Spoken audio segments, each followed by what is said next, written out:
everyone, my name's Sophie. I'm a speech and language therapist working in the UK. I work within the NHS and I am currently working as a specialist stroke speech and language therapist within a hospital.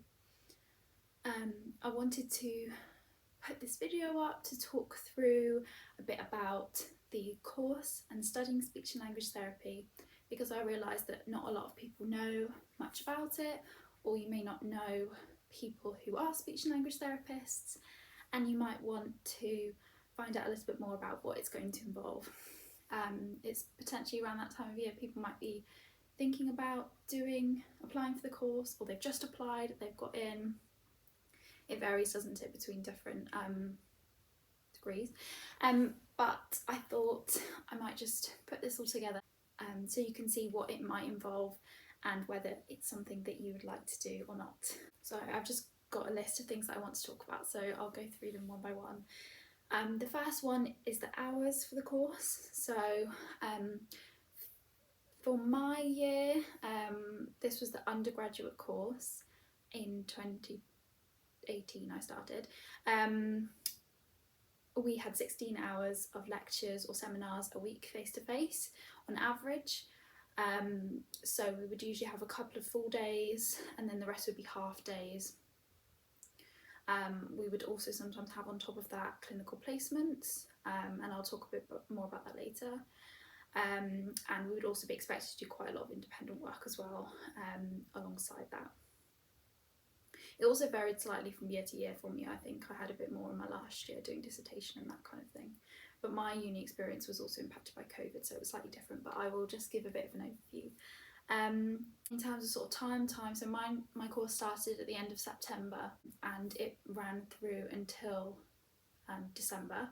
I had a week off in early November, which was called the reading week, and that was when we had assignments and reading to do. The Christmas holiday was 3 weeks, and then we came back in January and then went through until March. So then we had another Easter break, and then after Easter we went through from April until, in my first year it was middle of July, and then I think second and third year it was more like middle of June or end of May sort of thing. But it's sort of similar to school holidays, I guess. You don't usually get half terms, it's just that first time we had some at my uni, but I recognise it's probably different in different places, different courses. The next thing I wanted to talk to you about was modules. So my first year was largely paediatric focused. In fact, I'm pretty sure it was mainly paediatric focused. I did have a little bit of adult stuff in there. So I've just got the course page up for my course that I did just so I can kind of check. So for our first time we did what was called Foundations, and that was basically catching everyone up to the same point in terms of like biology, psychology knowledge, linguistics, phonetics, those sorts of things. There may have been more bits, anatomy, did I say that? I don't know. And that was just to make sure everyone was kind of starting from the same point, because people applied from the course from doing different backgrounds. Some people had done A-levels, some people did college courses, BTECs, some people were mature students, so they'd been out of school and study for a little while and they'd come back, so it was just to kind of catch everyone up. And then after that, I've got no particular order for these because I can't remember, but we had a module on disfluency. So we talked about patients or children, clients who may have had a stutter or a clutter, and for that module we had a essay-based assignment to do, and I think we would also do like a formative one, which is when it's not counted towards your final grade, but it's kind of like a practice assignment, I guess. And we also did speech and language development and disorders, so that involved things like developmental language disorder, and to be honest, I don't work with children, so this is like a deep dive into my brain. There'll be lots of paediatric SLTs that are like, oh, it's this, it's that. Maybe like speech sound disorders and that kind of thing. But to be honest, I can't remember. But that was the sort of vibe, developmental language, paediatric disorders.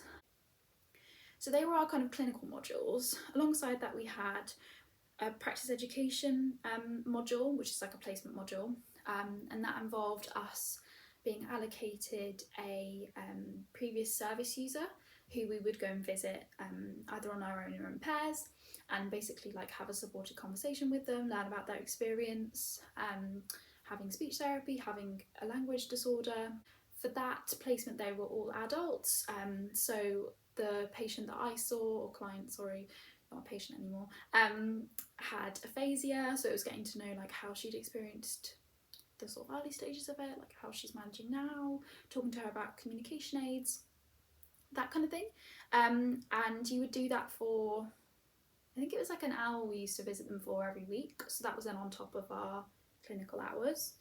And then at the end of the first year we were also placed within a nursery or a primary school for 4 weeks, and it was, I think it was full time for the 4 weeks, and we basically observed the children, and we did like little projects with them, things like that that were assessed, and then we had an assessment for that, and we had to present at the end of the year like how we'd done, things we'd learned, and you know, like the skills we'd done and things like that. We also had interprofessional learning,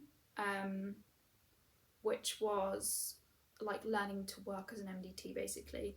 So we had joint sessions with occupational therapy and physiotherapy, and we basically had projects for like different patients, and we talked about like how different factors impacted their lives, and we had essays and presentation to do and things like that together, and we just talked about like how we all could contribute to that client's care. In my year it was called Foundations of Professional Practice, but I think they've changed the name slightly. And within that you learn about like essay writing and things like that a bit more, and research projects and stuff. Oh no, hang on, so no, that one's called evidence-based practice. Okay, fine. Then interprofessional learning is like a workshop type thing, that's what we did. Anyway, there's a few where they're clinical, there's a few that are a bit more like learning to work as a team with the MDT. For each of the clinical modules we had essays to do, I'm pretty sure. And in second year, let me just get it up, I had, oh that's where deafness and hearing impairment is. I don't even remember whether that was first year or second year. Anyway, in my second year it was slightly more adult focused, so we did a module on acquired language and communication disorders, which was like my favourite module, and that was all about aphasia, and you learned about stroke, traumatic brain injury. We also learned about dementia and other progressive neurological conditions, I think. We also did a little bit about dysphagia, which I recognise is like different in different courses. We didn't do very much, but I know other people had like a whole module on dysphagia in their degree, which is great if that's of interest to you. So something to have a look at, I guess, if that's like really what you want to do, although you know, I'll talk about this another time, but you learn it all on the job. We also did intellectual and neurodevelopmental disabilities. That's quite difficult for me to say, sorry.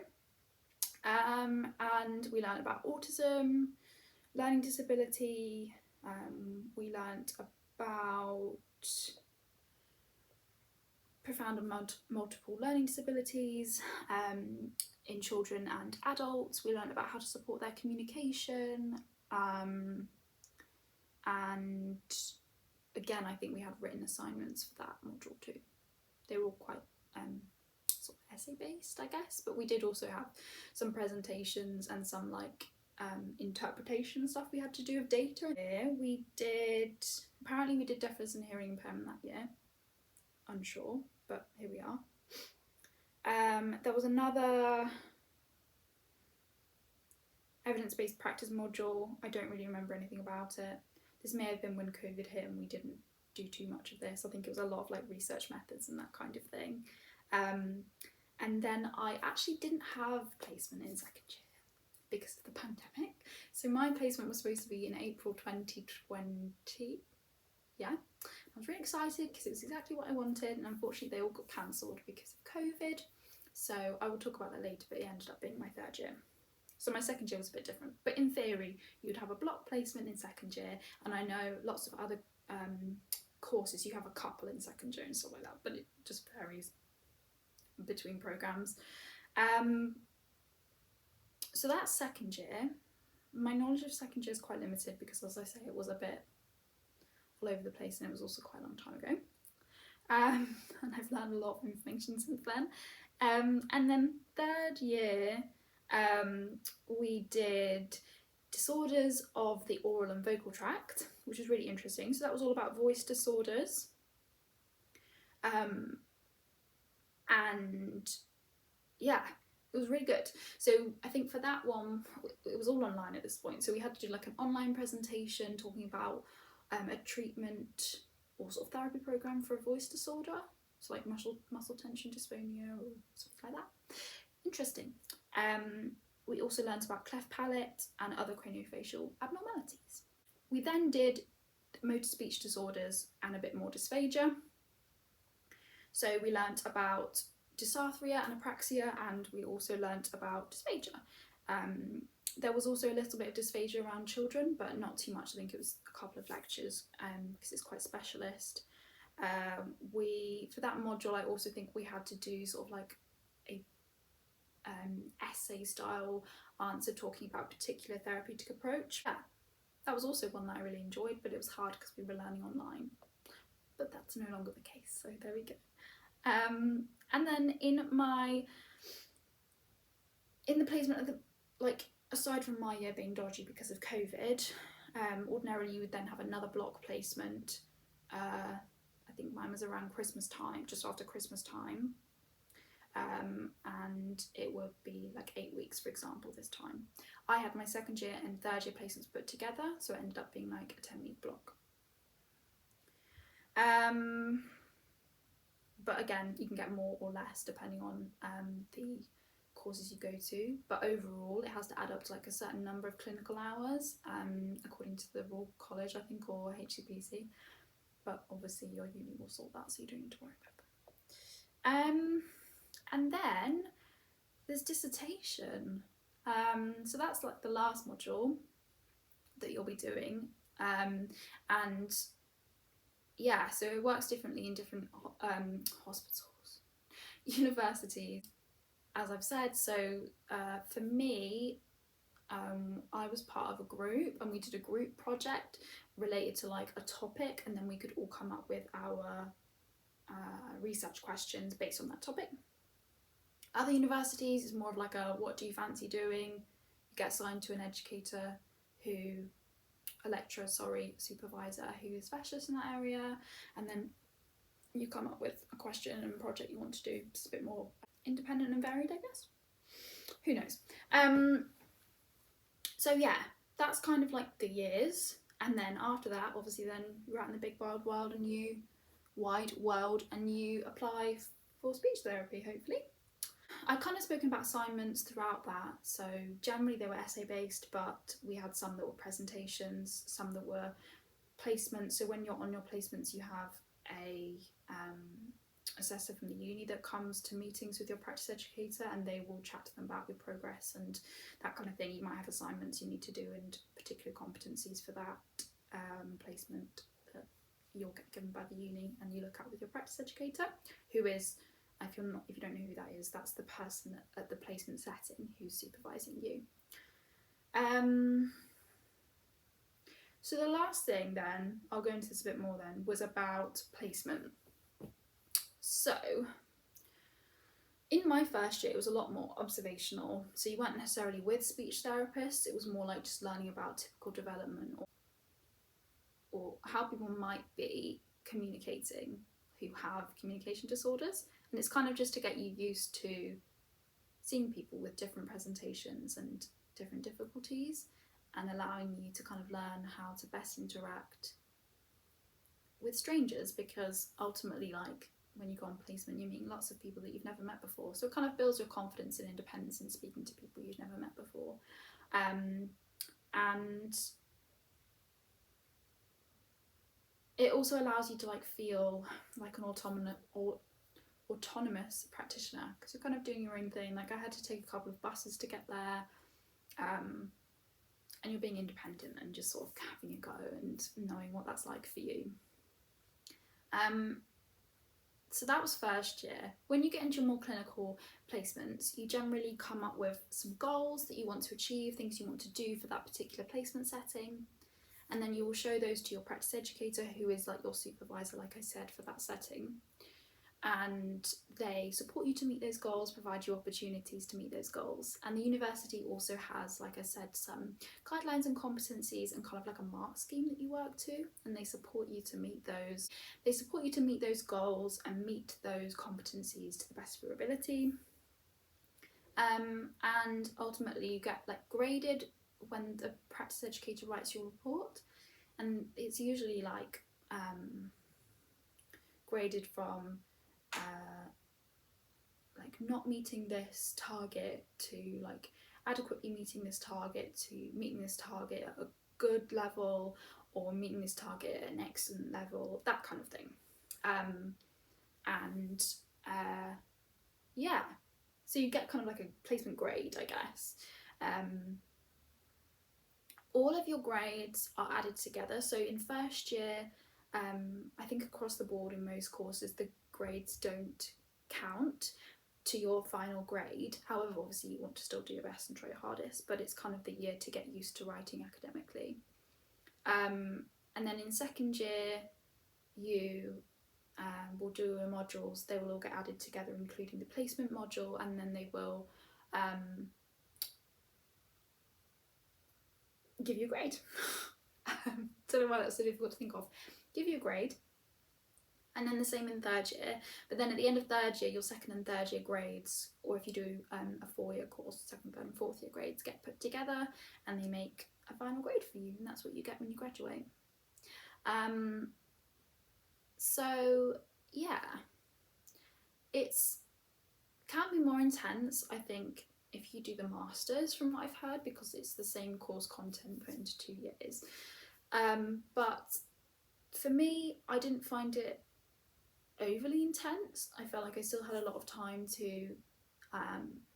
you know, go to clubs, societies, meet new people at uni, because that's what it's all about, and then also do like my own independent studying and lectures and everything. I just think if you're doing the undergraduate, I think it's a nice pace to kind of learn stuff. It's more intense when you're on placement, but you know, that's kind of just preparing you for life, isn't it? But yeah, I think it's obviously going to be different at different courses, so different people will probably be like, oh, I've heard this at my place, that kind of thing, and that will just happen. When I've been practice educator for people in different at different universities, yeah, it just sounds very different to kind of what I had. Modules will be different, hours will be different, placements will be different, the style of teaching and assignments will be different, but that's, you know, kind of part and parcel for a degree. It's always different. But if you have any questions, you want to ask me anything, I will do my best to help you and answer those for you. And it is a really great career and I do love my job. So if that helps at all for people who are thinking like, I don't know if this is right, then hear it from me as someone who's been working for almost 3 years now from after uni. I really enjoy my job, and before you start, you don't have to know what you want to do. Sorry, more post and the Ring doorbell. You don't have to know what you want to do. You just have to have an open mind and just go into it thinking, I know I want to be a speech and language therapist, but I don't know with what. I just like the idea of the career. That's fine. That's what I thought. I had no idea what I wanted to do. And then you just have to be a bit of a sponge and absorb all of that knowledge, and you will find a specialty that you enjoy. But it is a great career. It's lovely. It's amazing being able to work with patients and clients like in their daily life and help them achieve goals. And I would definitely recommend it if you're thinking about it and not quite sure. But as I say, please ask me some questions. I also have an Instagram, which I will link if you want to go there, because I've got a bit more content on there about like my daily routine and things of what that's like. I've also got interview questions on there, but I'm going to do some more videos in the future talking about interviews and applying for university, having the interview for your course, all sorts. I've got lots of ideas, so if there's anything specific you want to know, please let me know. I'll either answer it quickly in the comments, or I will do a video and talk about it in a bit more detail. Alright, but I really appreciate you guys staying for me talking at you for like nearly 22 minutes or whatever it will be. And yeah, hopefully this has been useful, and good luck if you're applying for the course or just about to start, and I'm sure it will be amazing. Alright, bye everyone.